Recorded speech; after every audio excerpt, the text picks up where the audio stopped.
welcome to the Elevated Limits podcast show.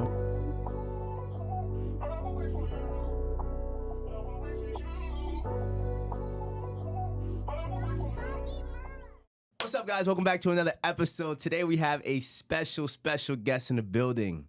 This is one of the most important women in my life. I've mentioned her in about 90% of my episodes, so I'm going to hint it right there a little bit. She's the co-CEO of Elevated Limits and one of the most creative minds I've ever encountered.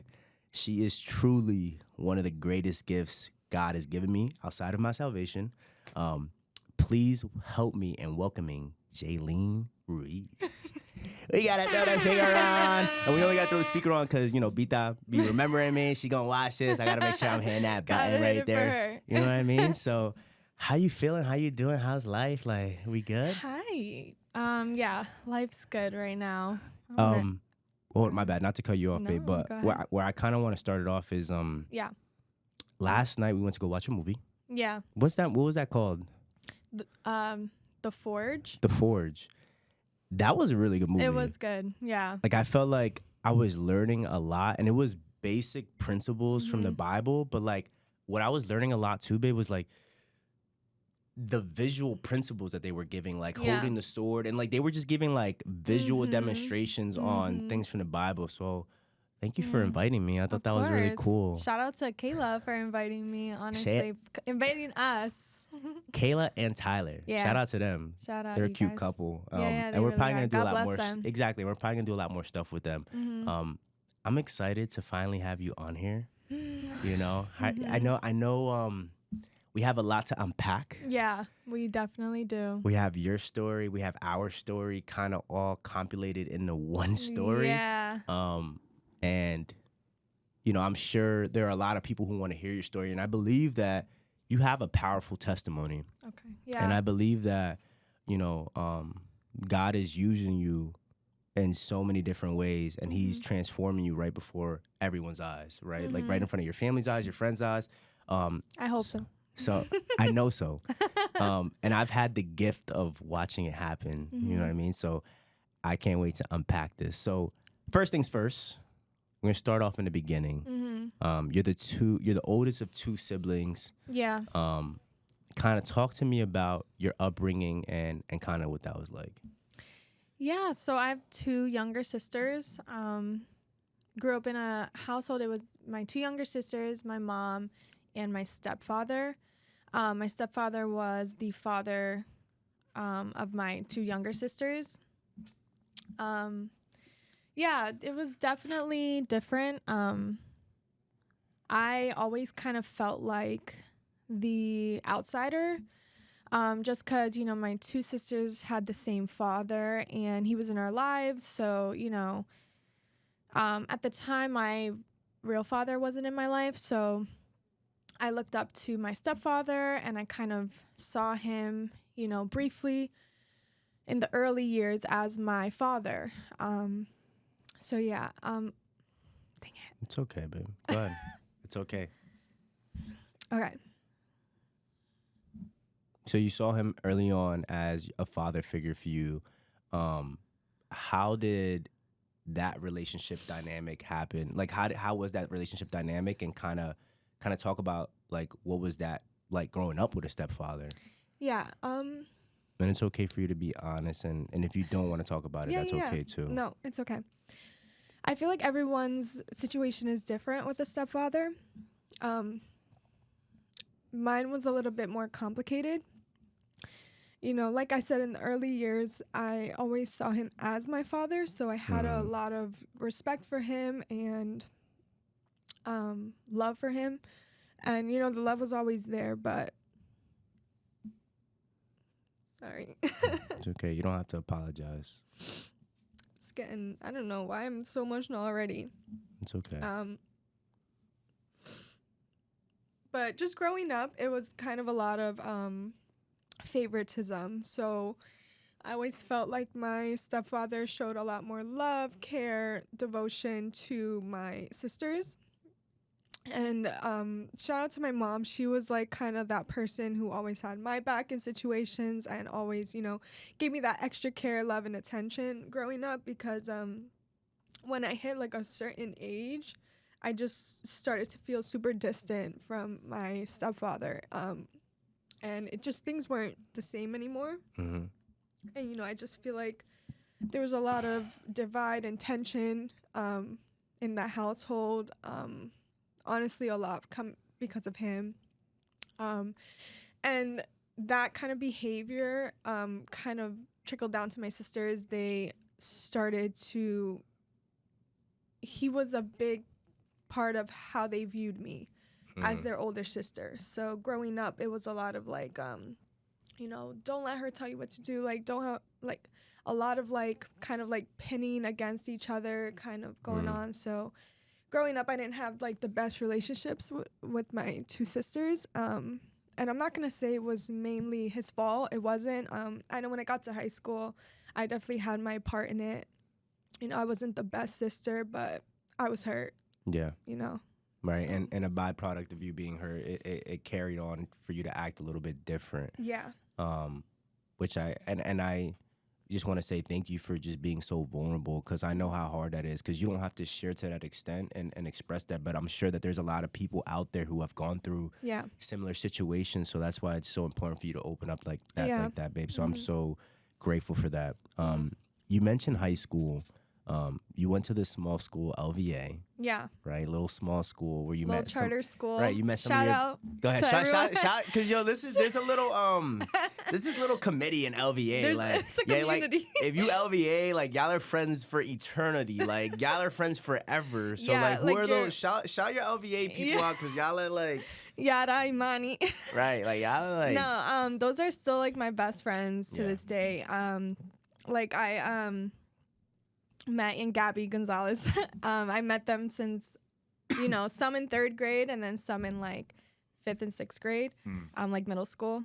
And then once you like, it's a little small school that like not a lot of people know about, but like everybody who knows each other there, they know each other for like the rest of time. Yeah, like, that's what I see. Like, it's like you remember names and you're like, oh, like how are they doing? But like usually when it gets to high school, everyone kind of goes to their separate like high schools in their areas. Yeah. And I went to Freedom, and then like a lot of my friends went to like Deer Ruff and stuff. So how was it when you went to Freedom? So you go to LVA, really small school. Small charter school, uniforms. And then you go to Freedom, suburban school, but you still have some of those South Side kids trickling in. But like, how was that adjustment?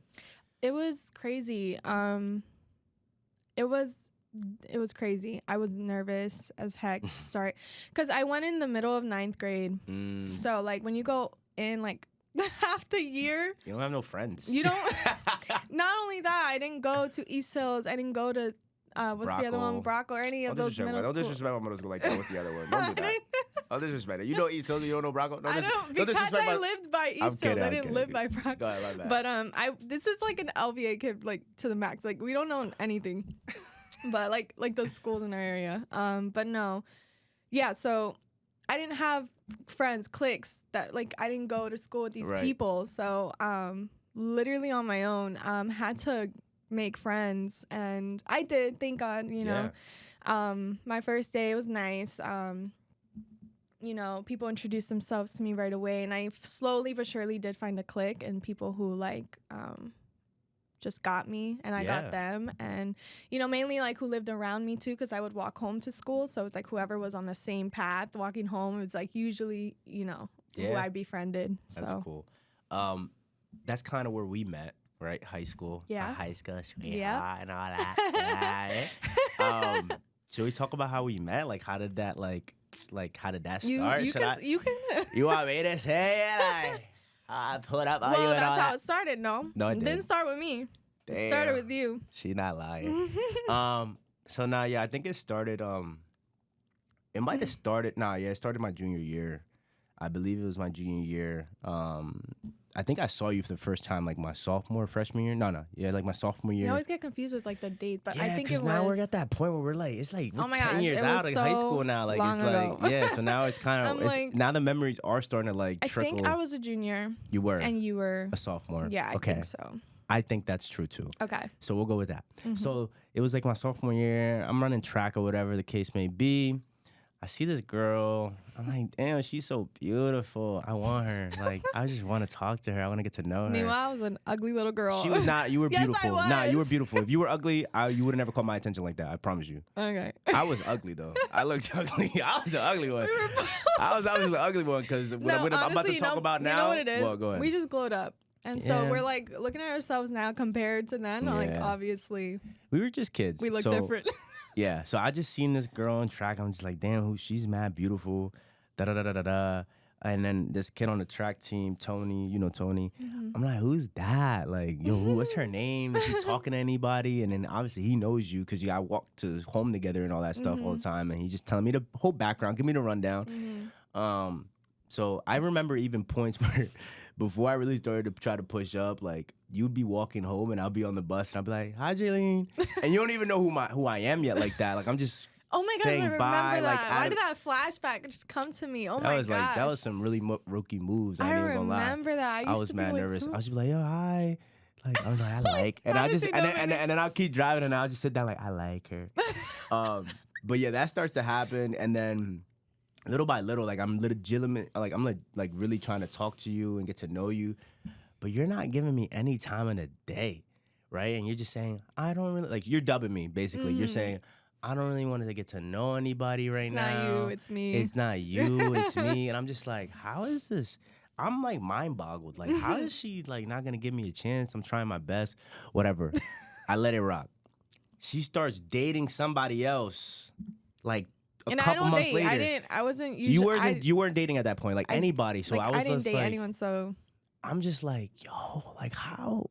Like she's really dating somebody else? And I have my own thoughts about that. And I was just like, damn, I'm not really who I think I am. And then I got humbled. And then That's just crazy. like, I just got humbled. I was humbled. And I still get humbled all the time. And then that relationship ends. And then flash forward to my junior year and your senior year. It's the homecoming dance. That's like the pivotal point for our relationship.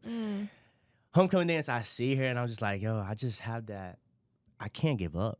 And I was just like, I gotta go talk to her. So then I asked you to dance, and then we start dancing some bachata, and you know the next song will play, and you know usually you could feel if a girl's gonna leave or pull away and go leave to go hang out with her friends again, and you weren't moving. no. We just kept dancing. You danced all the night. whole night, and I was just like, nah, this has got to be different. And then from that point on, moving forward, we were dating, and we were getting to know each other, and that's kind of where it started. Yeah. You know what I mean? And that was like you were my like first real girlfriend ever. Yeah. You know what I mean? And that's kind of how I was learning how to become Same. a boyfriend. Yeah. You know what I mean? So that's kind of how we met. Was it any different for you? Like, or is there anything that I'm leaving out?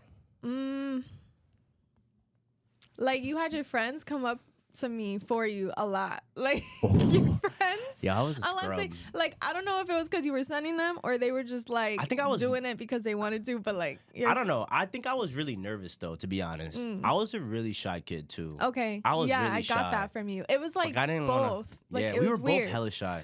No, but it was weird because it was like you were extroverted, but like you Yeah. had to be like I had to be built up to it. unserious. Like it was Yeah. just unserious. Like you weren't like I don't know. Like you were. Yeah, I was like doing it in a jokingly way. Yeah. I'd be like, oh girl, like, But come on, I- let me get your number already. But you Come probably on. didn't mean it. But at the time, like I didn't think you meant it. It was like he's just like Yeah. being dumb. I remember the But then first your time. friends would be like, no, like he really likes you, like this and that. And Yeah. I'm like, Yo, I remember the one time. Matter of fact, this is like after homecoming. Oh my like you're gosh. walking to class. It's Oh, funny man, how is these this memories gonna- are coming to me. that's crazy. No, but it was like you were walking to class. I'm like, I'm gonna go up to her right now in the hallway. It's like during our blocks where we have to walk to classes. I go up to you. I'm like, hey, Jaileen, come over here. And we start talking. And I was like, yo, like I really want your number. Like I just want to talk to you and like really get to know you. And you're like, okay, yeah, that's fine. I was like, but I really want to get to know you this time. Like I'm waiting for you to like dub it, but like you're just like, no, like I'm saying that's cool. I'm like, And this was after homecoming. this is after, and you're Yeah. like, yeah, I'm saying this is cool. Like, yeah, we could get to know each other more. Yeah. And I'm just like, I was Cool. trying to play cool at that time. I was like, okay. Because I was like, no, because after that homecoming dance, like I was like, I say this all the time, like I was literally obsessed with you at that time because I was like, oh my gosh, like this kid is so funny, he's so fun. Like it just was like an instant, like I like him. It was crazy how instant it was because Like, I think I went to homecoming with somebody else. I think you did. I was just on a different, and then I was not expecting, like, you know how some people go to homecoming and they're expecting to like dance with one person or see one person the whole night. Like, I wasn't expecting to even see you that night, you know? And yeah, then I don't it was know what just I was like, thinking, honestly. and I just know when I saw you, I was like, nah, I have to dance with her. Because it was something of, like, I was so gravitated towards you. Like, I just, like, I don't know. I was like, I'm not going to stop until she's mine. And then you were mine.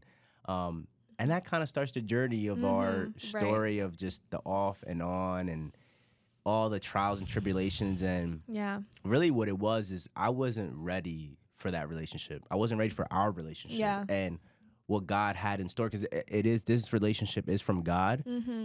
It was right person, wrong time for me. And, you know, I've learned a lot from it, obviously, and we're here now. So I want to say this, though, like, you were a small-time girl born and raised in Bethlehem, Pennsylvania. You know, we ended up breaking up, like, officially, like, 2018 or 2019, something around that year, 2018, I think, where we really stopped talking, like, legitimately, because we kept going off and on. You moved to New York City.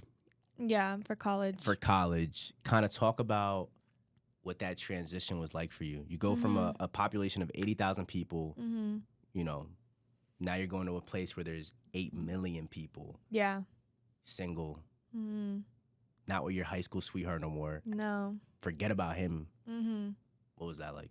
Well, that first year, I think we tried to make it work that year. Yeah. And then it was like official where we kind of just broke things off. And so after that, I went to FIT in NYC. It's the Fashion Institute of Technology. Shout them out. But so I had just moved out there. I just started going to school. We ended things officially, and I was just like, it was like, oh, it's on. Like, I'm in New York. Yeah. And like you just said, there's like 8 million fish in the sea. There's a lot of people. So, and that's how I kind of looked at it. And I was grieving. I was really upset that things didn't work out between us. It was like super hard for me because it was something that was like going on for like so long. And it was like a lot of back and forth. But because I was so hurt and I was grieving, I kind of just wanted to get over you as quick as possible. So like, you know, I was just like open to all the possibilities of meeting people, you know, meeting new friends, doing things to get my mind off you, honestly, and our relationship and how things ended. And of course, you know, I was there for school and stuff, and I was taking school very seriously. But I could not ignore the fact that I was in New York City. Like, absolutely. I literally was a couple of blocks away from Manhattan, my dorm. So it was just like, I had new roommates. Like, that was the first time I like lived with like other girls that I like didn't know, obviously. Yeah. But it was interesting. A lot of different personalities. And that's kind of where it started. And, you know, got on dating apps, and the pool of guys and people that were on, you know, those apps in the city was just insane. And it was just endless. And you know, from there, I was just like going on a lot of dates and then kind of just like meeting a lot of people out too. So, yeah. So you get to this point where you're fully in and out. New York City, you're living your life, you're meeting a bunch of people. Go ahead. Yeah. I'm so sorry. What was the question? I was going to ask you another question. Go ahead. You get fully immersed in this New York City culture. Yes. Can you describe to the people, like, who is Jaileen pre-Christ, and you know, what did life look like during that time? Like, now we broke up. You're going on all these, you're meeting a bunch of people, you're going out, you're in this nightlife era. You're fully immersed in it now. Like, what did life look like for you at that time? Yeah. It was crazy. Honestly, when it really started, because I studied abroad, I went to Paris and I was there for a semester, and I was there for a long time. And things were fine there. Like, I was in a new country and stuff. So obviously I was like going out and meeting people and doing this and that. But it was like, I knew I was going to leave there. So I wasn't going on dates and stuff. Cause I'm like, I'm not going to see these people from all these different countries again. I'm going home soon. So it was more of like my friends and my little group. Shout out Caitlin and Kimmy. But we like would go out to different things and, you know, explore and tour. But then when I came back, I got into a relationship, and then that also didn't work out. And after that, that's when it really started for me. It was, I believe, after COVID. Yeah, it was after COVID, slowly ending, where I was back in the city, and I had like I had one more semester left to graduate, you know. This was a time where, you know, I had to think about like work and my career and where I wanted to go, where I wanted to intern and all of that. And then I ended up getting a job in the fashion industry.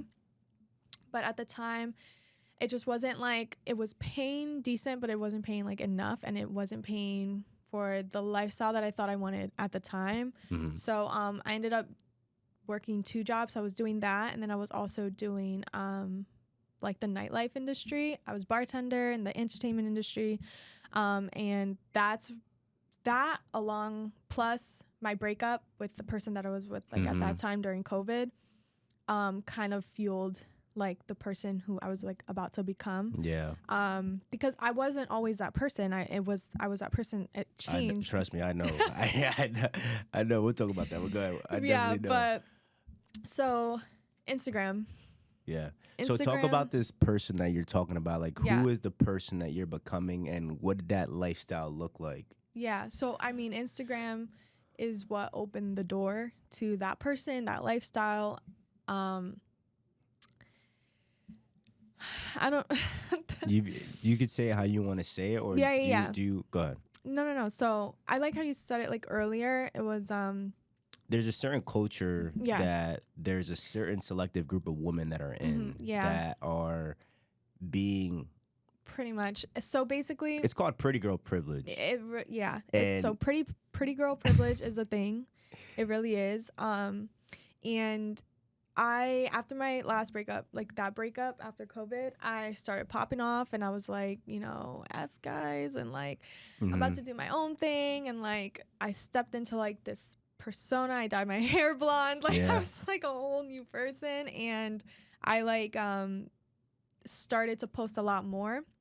Nothing like crazy like bad, but it was just like very obvious that I just wanted attention. Just what it is. And I got that attention. And because I got that attention, it just opened doors to this lifestyle of, you know, flying to places and getting free things and going to free dinners, and, you know, just because, you know, I looked good. And it was that combined with the industry that I was working in, and it was super toxic all around.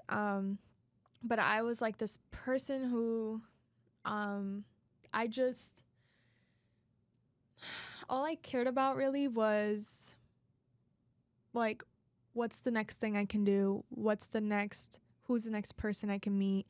And what can they do for me? And what can, you know, all of that. So it's like a real give and take industry. Yeah. Like, you know, the women are like, I'm going to get these free experiences. These men are like, I'm going to be around these beautiful women. Hopefully I can land one of them. You know what I mean? So it's like give and take. Like, I'm giving you my presence or something. Some girls to the extreme, something else. And then men are just like, you know.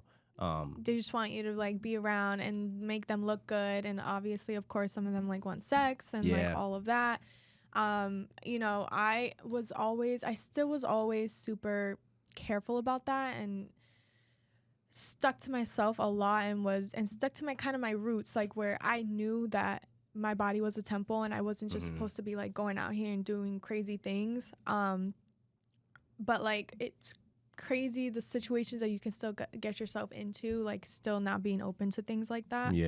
Not to say that I like wasn't at all, but it was just like kind of like a balance. But I get it. So you're living this lifestyle. You're on the outside looking in. Some girls are like, I would love to be in your shoes. I would love to be going seeing different places. Yeah. What is it that leads to you saying, I don't want to do this anymore. Right. I don't want to be in this situation no more. I have more money in my bank account than I've ever had. I've visited more countries that I've ever been in. Yeah. But this isn't it? Like, what was happening, and what led you to make, like, you mentioned to me, like, you prayed to God that So you wanted to get out of that situation. Yeah. I was so far into it. Like, I just was constantly trying to do something and go somewhere. Like, it was just a constant thing. And I felt like at the time, it probably felt like I was in competition with like a lot of like other girls, but really I was like in competition with myself. Like, I kind of wanted to like just prove myself, like I could do this or I could do that or I can go here. Do you think that it was a deep stemming thing of wanting to prove that you're valuable? Yeah, for sure. And that you're worth something, and that, okay, all these people of high status want me, so I must be important. Worth. Yeah. And do you think that stems from how you grew up as a child, not feeling that love and seen, and then you feel like that's kind of how you were trying to fill that void? That's called daddy issues. That's literally what it was. Yeah. Because like I said before, my mom gave me that love and attention. It's something with the father that it's like, if you don't get that from your dad, it is an issue. It is. And it's crazy how that does stick with you throughout life and you don't even realize that it is, because I definitely got to a point where I just stopped talking to my stepdad altogether. Yeah. And I thought after that, I was like, oh, okay, I'm done with him. Like, I don't have to ever see him again, talk to him again. Like, we just don't have a relationship. That's just how it's going to be. It's it. That's it. I'm fine. No.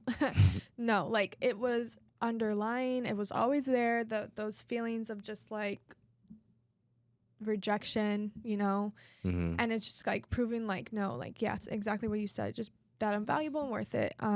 So that definitely was what led me to like, and I think it's important that you're talking about it, because I think a lot of girls are going to realize that they suffer from self-esteem because they didn't get that love as a child. And you being vulnerable and talking about it can have them wake up sooner and say, oh my God, the reason I'm doing this is because I have a low self-esteem because my dad didn't love me as a child, and I actually need to heal from this wound so I can love myself and no longer feel like I have to feel I need any external thing or likes or, you know, this sort of status to feel love. Or like other people to give me validation. Exactly. Like, So, okay, so that's happening. I think you were going to finish. So what leads to you kind of like saying? So I was working at this club, and it was the most toxic place I've ever been in my life. But I just did it because, for one, you just drink and it takes the edge off. Like, you don't think about it too much. You don't really have to feel it too much. You know, just the negative people, like the people you work with, employees, like that industry is full of women, obviously. So it's just like, it's just not a lot of negativity, especially from the higher ups, like my bosses at the time, managers and stuff. In that industry, I don't care what anyone says, and the relationship that you have with that manager or whatever, they don't care about you. They don't. And it's like, you think, okay, like that's like everywhere, like most places, like they don't. But in that industry, they truly, truly don't, and they don't have your best interest. Otherwise, honestly, they wouldn't hire you there. Like, they wouldn't recommend like for you to work there, or they wouldn't be working there themselves, honestly. But I just ended up getting into this really bad altercation with one of my managers, and it was just horrible. Altercation? So y'all fought? No. Oh. Didn't fight, like physically, but we argued. Argued, like a real legitimate argument. Okay. Yes. And words were said, like evil, mean words, like, and it's just a lot of like, you know, trying to like test, like, how do you like try to my test character, you? like trying to, like trying to make you out to someone that you're not. That I'm not, that I'm stealing or this or that. Like, it was just like really bad, and I'm not that kind of person. And I always, I like hold myself to a high standard when it comes to that, and like being a good worker and employee and being honest all the time. Yeah. So it was just super frustrating because I'm like, I'm not this person who you're trying to make out to be. And I've heard in that industry that it happens a lot, and they do that a lot on purpose and stuff. So it's just a big thing. But anyway, I was like drinking. It was, I was an emotional wreck after that. It was build up because over time I was just getting tired of working and doing that, you know, bartending and stuff, and being around people that just honestly want to take and take and take from you, and that's it. Like, it's your energy. It's You started to get draining a little bit. Yeah, it was definitely getting draining. But and then I just got to a point where I kind of like, at the time, a little bit backstory. I grew up in church, so my mom always took us when we were little, Christian. And I knew of God, and I knew what he's done. And there was never a time where I like didn't believe in him, but I just kind of walked away from it. When I went to college and stuff and did my own thing. So at the time I just knew like I could pray, but I didn't know what it was going to do. And I just remember closing my eyes and just whispering, like, maybe I didn't whisper, I just said it in my head, but a prayer. It was like, God, like, I don't know what it is or what you need to do, but please, like, remove me from this situation. Take me out of this situation. I don't want to be here anymore. Like, I just need another opportunity. Yeah. And so a lot of people say, like, why didn't you just quit and like do that? And it's like, I needed an opportunity. Like, I wasn't just going to quit and like not be making money anymore. Talk about it. Yeah. Especially since it was like the kind of money I was making. Like, I wasn't just going to like quit and leave. Like, it was like something that like had to be like something that I was doing in my career, in fashion. Because I had a job at the time, but then I had like stopped working there for many reasons. Mm-hmm. And so because I stopped working there, I ended up just going and doing this job in the entertainment industry, and I ended up just staying there and doing that and not actually pursuing like another career in the industry. I just was making so much money in that industry. I'm like, I'm just going to work as much as I can here so that, you know, I can start my life this way and then get a career later. And that's usually what a lot of women say is, I'm going to work in this bartending industry, I'm going to stack up enough money, and then I'm going to go. But then you also end up seeing women that are 45 still working there. A lot of women don't end up leaving. Some do. Like, we got to give it the benefit of the doubt. Like, there are those rare instances, but the majority of the time, it really is a trap of that instant money right away kind of thing. And you thinking that one day you're going to go, but then before you know it, you've been there for 15 years, 20 years. And it's sad. 30 years. It's sad, but it's the truth. Yes. So that happened. Go ahead. Do you have anything else so you I want to say? just prayed that prayer, and no, go ahead. So then shortly after you pray that prayer, you know, your phone lights. Go ahead. Sorry, before that happens, because I prayed that prayer, I ended up getting a text from my old boss. And that's a good point. And it was the boss that I was in that fashion. It was in the industry before that. Before getting into the entertainment industry, he called me back and he said he wanted me to come back to work for him, and that everything that had happened before like was resolved. So I ended up getting a text from him or a call from, I forgot which one, and that right there was kind of like God answering my prayer. What I didn't even know he was. I didn't at the time. I still didn't even know. Like, when that came up, I didn't know that was God answering my prayer. I thought it was coincidence. Like, you know, like, I'm over this place, but thank God, like, this, my boss was like, oh, we have, you know, come back, we have a position for you. And I'm like, okay, like, that's my way to get out. Like, because I've just been there for too long. Like, I was there for, I think, like a year or two. Like, honestly, it was maybe longer. that long. Maybe longer. No, not longer than 2 for sure, but it was long. When I told myself I was only going to be there for like 3 months, stack my money, and then find another career, like, and another job in the industry. Yeah. 2 years later, I was still there. And that's why, just to give you an idea of like where I was at and how much I've had it, that 2 years later, and then was able to go back to work, but still was going back and forth.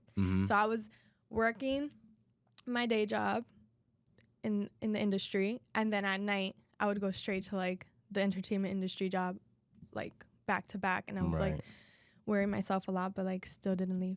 But yeah. So then, you know, shortly after you have that prayer, your job reaches out to you to come back to the distribution fashion company that you work for, asked to go back, and that happens, and then, you know, you see your phone light up, and you say, you know, and it says, you know, Roberto Diaz started following you. And then shortly, like a couple months after that. Wait, can we state like how long it's been since we talked to each other? That was like 4 years maybe. Yeah. Before that. 4 years of like literally. Yeah. No communication. And I haven't seen you. Like I never ran into you. I wasn't looking at your Instagram. I always thought it was crazy because I was just like, how have we gone 4 years? No communication, of course, but like not even running into you, seeing you. Yeah. Not once. It was crazy to me. But yeah, that is pretty crazy. But yeah, we never ran into each other. We never saw each other. So 4 years without any communication. You see see the follow notification come through. And then shortly after that, like a couple of months, because you can't just DM the girl right away. Like you can't just start doing stuff once you follow her right away. It's too obvious. You're expecting that, right? Were you expecting that like right away? I was. You're expecting that. I was were you not expecting it, but I was like very curious. I was expecting it eventually, but I didn't think. I kind of knew you. You know me. I knew you, so I was like, he's not gonna do it right away. You don't know it. I know you. I know you. All right, so boom. So yeah, then I wait a couple months because I'm not gonna I can't do that. I gotta give it some time. I gotta let things marinate. And then I end up texting her, asking to, meet up and talk and catch up. And then we end up meeting for the first time again after 4 years in like March or something like that. And we go grab breakfast. And last year, March of last year. Last year of March. And I'm just like letting her, we're catching up. You're telling me about how you're working at the job that you were at, and all that stuff. And I'm catching you up where I'm at. And then, I end the conversation with asking for forgiveness for the way that I was in my past. You know what I mean? And I was telling you how, I just want to apologize for the way I treated you, and I should have never treated you that way. And I'm just hoping that you forgive me. And then you didn't say, I forgive you in that conversation, but you texted and me. I purposely didn't. Yeah. Didn't. You purposely did it? I like knew. You're speaking to the mic. I like knew. Well, I didn't. I just really didn't forgive you. Like, I don't know. Yeah. Oh, you didn't like, it was still like, I don't know if I can forgive you kind of thing. Yeah. Okay. Which makes sense because, I write, like, it was tough. What we went through was not something that you just could just forget about easily. So, that was tough for me to do. And I understand it was a tough conversation to have because this is literally 4 years of not seeing each other. And I'm just coming back and saying all that stuff. Should I talk about? Yeah. So I'm thinking, well, let me kind of break it down, like why I started to follow you and why I started to reach out. Should I break it down? Yeah. So like around that time where you're having all these prayers and you're asking God to get you out of the situation, and like this is around January, February for me where God really starts to, he's tugging on my heart. Like I'm talking about like I've never, like it's like there's levels of force that God like will tug on you to make you make a decision, and Jaileen's name was in my spirit for so many months and it wouldn't stop. Like there was times where I literally couldn't sleep because your name was in my head the whole time, and it's just like, go reach out. And I'm just like, I don't understand why. Because we talked about this a little bit before. You mentioned the lifestyle that you were living and all that stuff, and when God cleanses you and you see things in the light that what they actually are, it's very evident to tell who's living what type of lifestyle. Like it's just really clear. Like all I have to do is look on your Instagram and I can see, okay, this is how you're living. Yeah. It's very easy to tell. So there was a lot of confusion on my part as to why was God telling me to go back to you, and I just kept wrestling with God, like back and forth, and there was a verse in the Bible that kind of got me over that hump, and I wrote it down, and it was Proverbs 22:6, and it says, train up a child in the way they should go, and when he is old, he will not depart. Right? So from where? say it again, from Proverbs 22:6. 22:6. So I knew, you mentioned it, you grew up in church. You were Mhm. actually the first person to open up a Bible in front of me on your phone. Yeah. The Bible app. In Like, high you've never school. read the Bible? And I'm just like, no, I don't know anything about this. You never read about Adam and Eve and all that? I'm like, no. So I understood that your mom raised you in the church. Your grandma, they all instilled that in you. So if that's what the Bible says, I know that, okay, like, there's a chance that you'd come back. So that's kind of originally what started the whole momentum of me reaching out to you and getting us to meet again and forgive. And then You were like, maybe it's closure. I thought it was just forgiveness and closure. Yeah, I thought it was like for me to move forward. God told me to go back to say, yo, forgive and just keep moving forward. Yeah. But then after that first conversation, Yeah. whew, the intensity picked up. It was just like, Yeah. go back, like, go back again.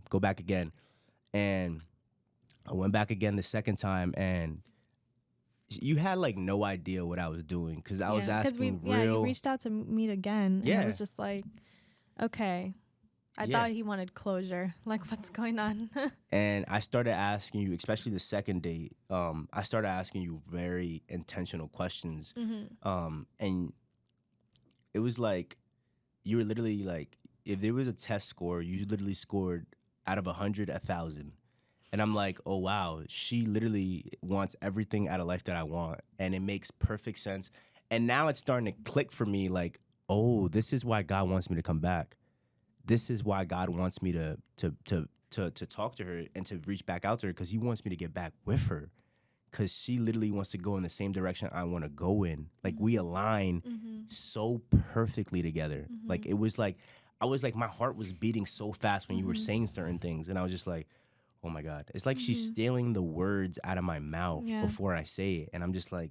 And to clarify, it wasn't spiritual yet. It wasn't like, we weren't talking about spiritual. Nothing spiritual. It was just. What do you want out of life? Yeah, it was just that. Like that type of stuff. Like, what do you want to do? Like, I'll talk about a nonprofit, and you're like, oh my God, I've always wanted to start a nonprofit with this, that, and the third. I'm just like, yeah. What is happening right now, God? Okay, I see what you're doing. Outside of that, though, it was difficult because although I wasn't saying anything about your lifestyle or any of that, like, I knew you were still in it. Yeah. And I knew, in the world. And I knew, but I also knew, like, this is why discernment is so important. Because, like, God was like, stay right there. Like, you're not going anywhere. Like, you better keep reaching out to her. You better keep talking to her, regardless of where she's at. And that's why I believe God was using me as a vessel. Because I was never like, Jay, you better start going to church. I've never told you to even come to church with me like that. No. Like, you mentioned, like, hey, where do you go to church? Where is this? Like, one of the first conversations we've had was, like, you saying, I want to get closer to God. Yeah. And this is when it started, like, because God would tell you to do something, but he won't give you the details and show you why he's telling you to go do it. And it's only in the process of actually listening to what God is telling you, you find out why he told you to go back. Yeah. So it was one of those things where you had this yearning to get back to Christ, and you just didn't know really how to go back to it and go about it. Yeah. So you were just like, how, like, where do you go to church and all that stuff? And then that's when it started to click for me, where it was like, okay, you're going to use me as a vessel to bring her back. A big part of it, too, was I saw the changes in you. You changed a lot since I had last seen you or talked to you in, like, high school or in college. Yeah. And I definitely saw a different person in front of me. And I just knew that was God. And I was just like, okay. Yeah. And you asked me, you were like, yo, so how did that happen? Like, yeah, I was like, the second so how day, did you're you like, come to God? Yeah. I'm curious because I knew it. You were, that's like when you were like very outspoken about it now. And, my friends were going to your gym at the time, but like before we talked and like were telling me how different you were and how you talk about God a lot now. And I was like, wow, that's super interesting. Yeah. And only God could do that. So what were your thoughts while you were going through that process with me? Like, early on, we're dating. Like, because you would even say things, babe, like, now I can say it because it's nothing bad. But Okay. you'll be like, I'm like, first of all, you were really a bad texter in the beginning. Like, and I get it because you were still like, I would had my guard up. Yeah. And, but you'll be like, I'm like, how was your day today? And you're like, it was cool. Like, I was just with my girls. We were talking about how the heck are we all still single and we're like in our 20s? Like, I'm just like, does she not realize I'm trying to pursue her? Like, how is she like having this combo? Like, does she not realize I'm trying to come? Like, I'm trying to get to. I'm just. Yeah, but I wasn't just gonna be like, okay, I know, right but away. Like, heck no. I know, but like, damn, bro, that was. I had my guard up so much. It was insane. Like, I was not gonna let you hurt me again. I know. And I had to make sure, like, there's a lot of talk. There's a lot of talk. You were like, but I'm like, I need to see the action. Yeah, and no, for sure. Well, you know that saying, like, when you know, you know? Mm-hmm. Like, listen, men, when they know, they know. Like, I don't know, God just gives them that confirmation where you're just like, you're not going to question, like, should I be with her or not? Yep, Like, no. the man. You won't question. The man, I don't know how it is for the women. I can speak for the man because I am a man. Mm-hmm. When a man knows, he knows, and he's going to do everything that he can to get to that woman and have her because it's just like, you just know. We officially started dating in like December. Mm-hmm. I see your commitment to Jesus start to increase. And again, I'm just living my life, but I'm seeing God work in you without me having to say anything. Yeah. Like I really want to emphasize that. Like, I'm not saying much. No. I'm just literally going to church and doing what I'm doing. And I see you start to like increase in your relationship with God to points where you're like, Roberto, don't come over this weekend because I want to just watch sermons and I want to read my Bible. I want to get closer to God. We go to a service in December and, they're doing baptism and we're dressed regularly, not ready to get baptized. But in that moment, you make that decision to get baptized. So kind of take me inside your mind and what led you to making that decision in that moment. Right. So at this time, I was still in the entertainment industry, working there and still working my other day job. So still doing all of this while we were like starting to get into a relationship in the beginning and stuff. And I just remember, those times I would tell you not to come over. I'm trying to, really get closer to God. I'm trying to hear from him. I was just super, I heard about your encounter with Christ, and I just remember we talked about it a lot, and I was like, I want an encounter. Like, I want to be able to encounter God, and I want him to meet me where I'm at and like just speak to me or just tell me that I'm doing the right thing or just what to do and how to go, where to go. I was lost. And so I did a lot of just trying to do that a lot of nights. And then I just remember thinking, like, I wanted it so bad. I was like, okay, I need to get baptized because I know that's what's going to bring me closer to God. And it's really what's going to get me into that state of mind. And I just felt like when I went that day, I was, because I obviously had re-accepted Jesus Christ into my life because I had done it when I was younger, of course, but I redid it.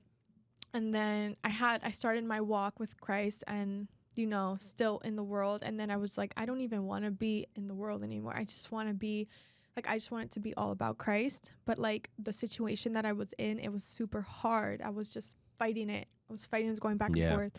So in that moment, I just felt like it was just a time. It was just a time to get baptized and to do it. That was like me making the decision to myself that I wanted change and I didn't want to live the life I was living anymore. I didn't want to talk to the people I was like be around like the toxicity anymore, or I just wanted to change. That's it. And I wanted to stop feeling hurt because a lot of the times that I would go and talk, pray and watch sermons and stuff at night, I was really just trying to get to the bottom of why I struggled so much with my daddy issues and why, like, and how bad it hurt and all of that. And I was trying to get through that. And I was like, like, why am I the way that I am and this and that? So yeah. So then you get baptized and, because you wanted to have, that was the next step. And then you really just wanted to have that encounter with Jesus. And I remember you had that moment where you reached out to me and you were really excited that you said, babe, I had that encounter. I had an encounter with Jesus. Yeah. And you said you wanted me to wait to get to your house for you to tell me. So kind of just talk about that experience of you having that encounter with God, what that felt like, and what he told you. Yeah. So I did. It was a life-changing experience. Like it, like it should be.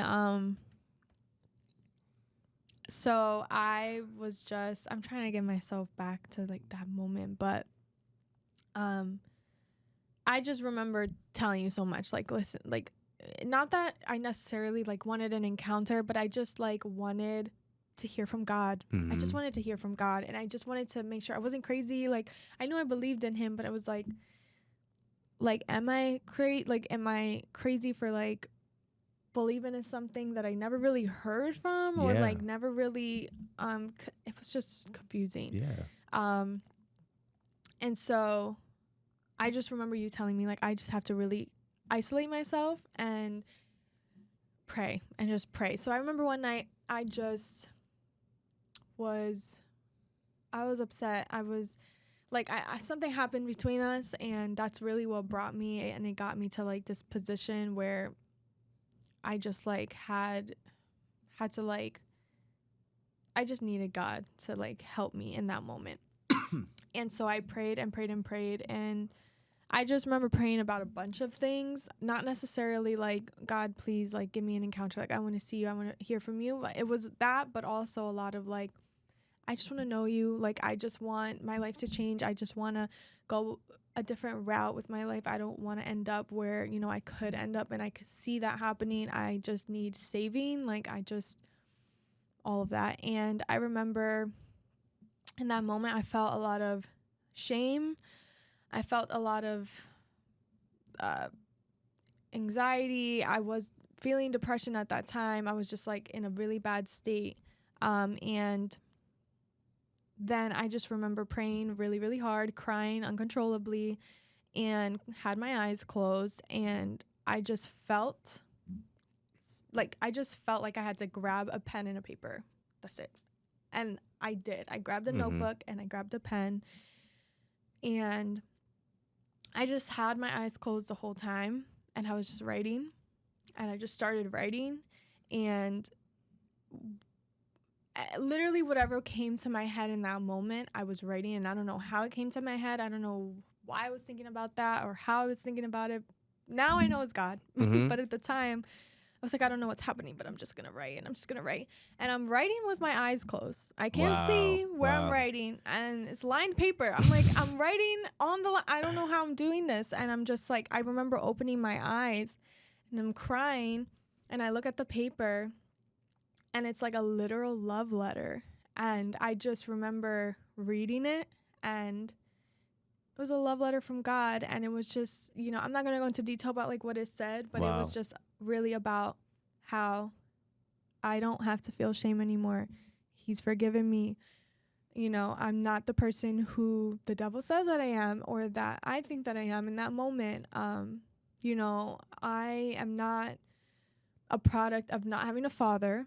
I'm not that. I'm so much more than that. And he was just in that letter telling me to just who I am in him and not in anything else.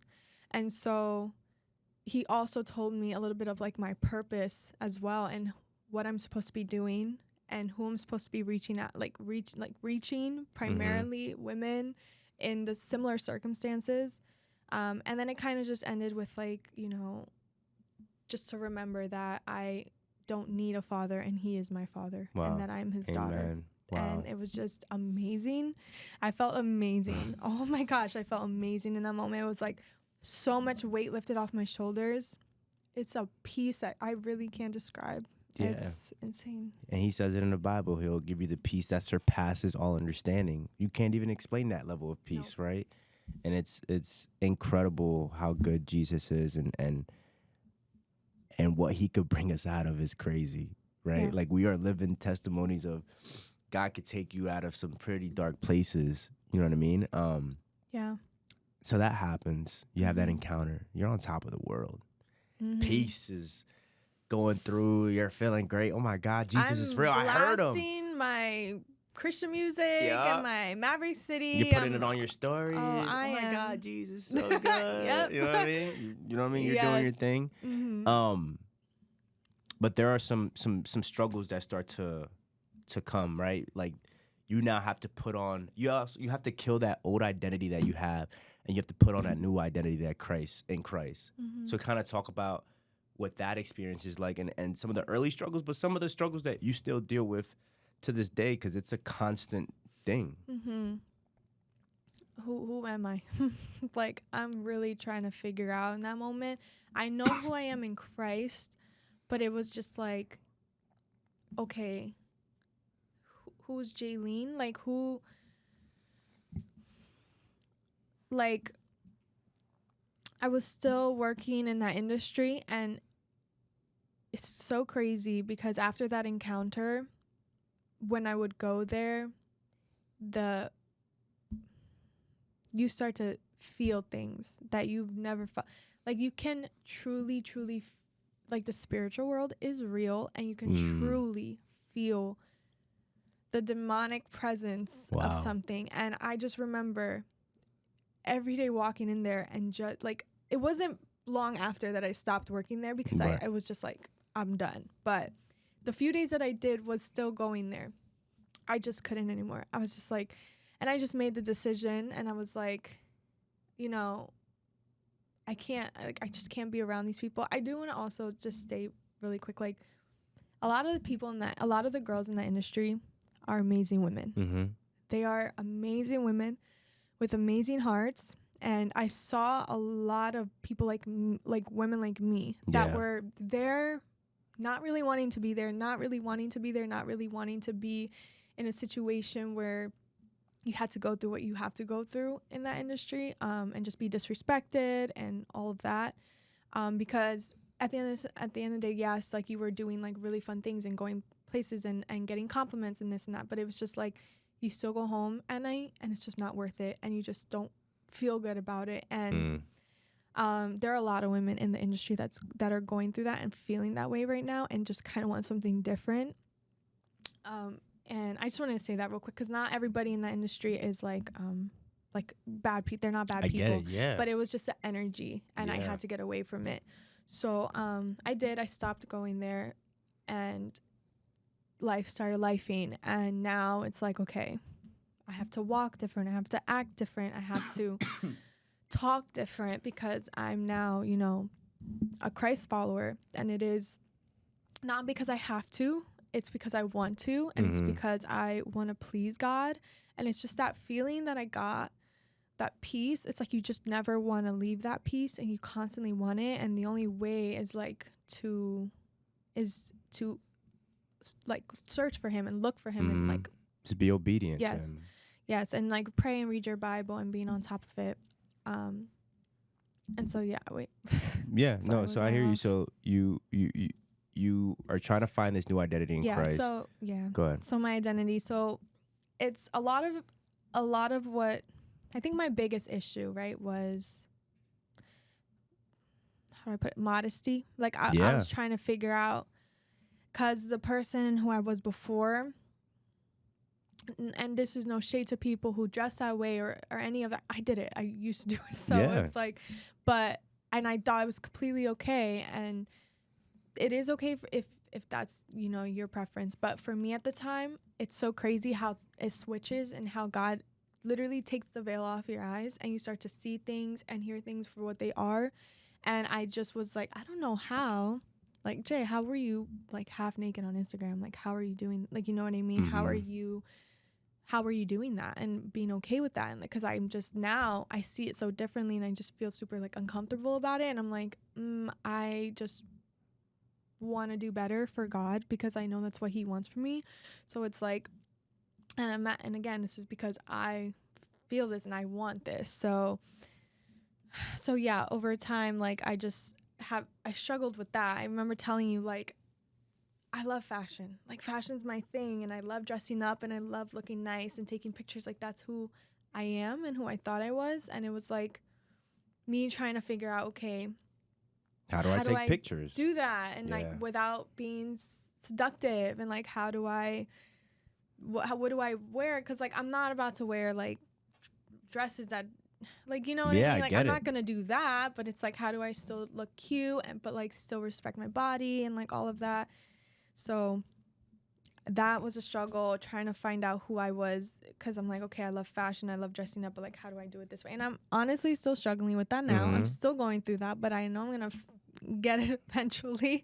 But that, and also kind of just being around people like my friends at the time that are from New York and stuff, just having to kind of pull myself away from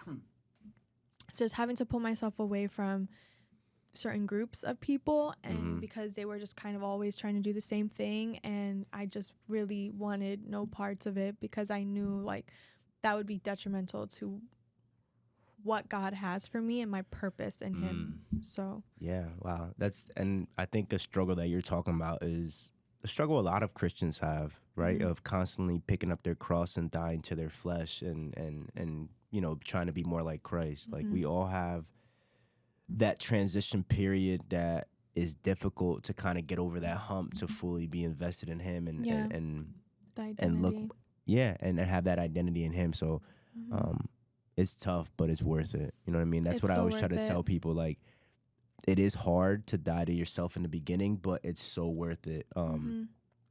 What was the biggest difference between Jaileen pre-Christ and Jaileen now?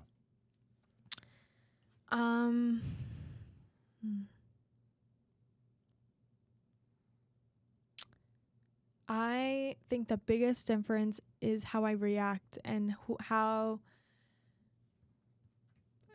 pre-Christ, me, oh my gosh, I was so anxious all the time, and I was just like, I was the type of person that if something went wrong, oh my gosh, like it was the end of the world, and I just had to make sure everybody knew what I was going through, and everybody knew, like, because like I just wanted people to feel bad for me, and like whatever it was, and I was just like the type to blow things up and make things such a big deal, when really it's like not, you can't control things. So it's like you kind of just have to be like, you just have to be okay with it. Like you just have to work through them. You have to know, like, okay, we're gonna get through this.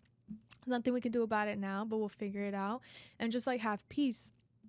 Pre-Christ, like I didn't have peace, and I was just always all over the place, and I was making irrational decisions, and decisions on like just that were not good for my long-term like life. It was just not good. But yeah, seems like you were impulsive before, and impulsive. Just, you know what I mean, that's what I was doing looking things. for. And now you're more so like, I trust you, God, to handle these situations. Exactly. And now when things happen and they come up, it's like I have such a peace now about it, and I just know like I just have to pray to God about it, and like give it to him literally, and he'll take care of it, and he will work on it, and whatever is meant to be, it will be, and if it's not, then it's not in his plan, and I'm okay with that. And it's just such a big difference now. Amen. Babe, we're gonna have to do a part 2 because we're up on time, but this was so good, and I'm so proud of you for coming up here and sharing your story. I've had the privilege of watching you walk this thing out, and coming from pre-Christ, your transition, and now you fully in Christ has been one of the biggest blessings in my life, and I just get happy watching you grow as a person. It's one of the coolest things I will ever witness, and I know, babe, that this is just only the beginning for you. Guys, continue to subscribe. Again, we will shoot another podcast to finish this, because we do have a lot more to unpack with this girl, because she has a tremendous story. But continue to subscribe, and we'll be back with more fire next week. Stay blessed, everyone.